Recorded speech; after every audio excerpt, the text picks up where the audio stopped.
इंद्रेश कुमार की अगुवाई में हुई इफ्तार पार्टी। इंद्रेश कुमार ने कहा, जो लोग आरएसएस को मुसलमान का दुश्मन कहते हैं, मैं उनके लिए दुआ करूंगा। इंद्रेश कुमार ने कहा, जो लोग बोलते हैं कि आरएसएस और मुस्लिम के बीच दूरी है, वो लोग झूठ भी बोलते हैं। उनका डिवाइड एंड रूल का सपना अब ध्वस्त हो रहा है। मुफ्ती शामून कासमी बोले, पिछले 60 साल में कांग्रेस ने देश में राज किया और उसने सिर्फ मुसलमानों का तुष्टीकरण किया, काम कुछ नहीं किया। मिर्जा मोहम्मद ने कहा, मुसलमान आरएसएस के साथ पहले से जुड़ा है। आरएसएस की नीति को अब मुसलमान समझ रहा है, क्योंकि मुसलमानों में अब अवेयरनेस बढ़ रही है। सहारनपुर से आए स्कॉलर कारी अबरार जमाल बोले, बहुत अच्छा लगा मुझे इंद्रेश जी हिंदू मुस्लिम एकता को साथ लेकर।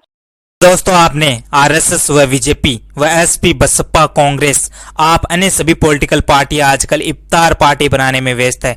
ये सभी पार्टियां मुस्लिमों को भाई बनाने में व हिंदुओं को चारा बनाने में व्यस्त है। दोस्तों, हिंदुओं को चारा बनाने में आजकल आरएसएस व बीजेपी बढ़ चढ़कर भाग ले रहे हैं। दोस्तों, ये बीजेपी व आरएसएस का दोहरा चरित्र है, जो ये मोदी भागवत नाम हिंदू हित का लेते हैं, लेकिन पूरा काम मलिच्चों के विकास का करते हैं। दोस्तों, आजकल आरएसएस प्रमुख जी देश में डीएनए मैच करने में व्यस्त है। कहते हैं कि भारत में रहने वाला हर कोई हिंदू है। तो मैं पूछना चाहता हूं मोहन भागवत जी, इस देश में रहने वाला हर कोई हिंदू है, सबका डीएनए सेम है, तो आपको मुस्लिम राष्ट्रीय मंच बनाने की जरूरत क्यों पड़ी? दोस्तों, अगर मोहन भागवत जी कहते हैं देश में रहने वालों का सभी का डीएनए सेम है, तो आपको राष्ट्रीय ईसाई मंच बनाने की जरूरत क्यों पड़ी?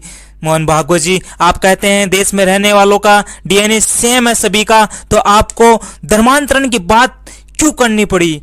मोहन भागवत जी, आप कहते हैं कि देश में सभी का डीएनए सेम है, तो आपको लव जिहाद की बात क्यों करनी पड़ी? दोस्तों, ये बीजेपी व आरएसएस का दोहरा चरित्र है। दोस्तों, इनका चाल व चरित्र चेहरा पहचानिए। दोस्तों, ये हिंदुत्व की बात सिर्फ इनका कोरा छलावा है। दोस्तों, बीजेपी व नरेंद्र मोदी तृप्तिकरण अभियान में व्यस्त है। नरेंद्र मोदी सरकार ने मलिच्चों के विकास के लिए 300 से ज्यादा योजनाएं अल्पसंख्यक मुसलमानों के लिए निकाल रखी है। आने वाले समय में देश के हिंदुओं का क्या होगा? दोस्तों, आपको सोचना होगा।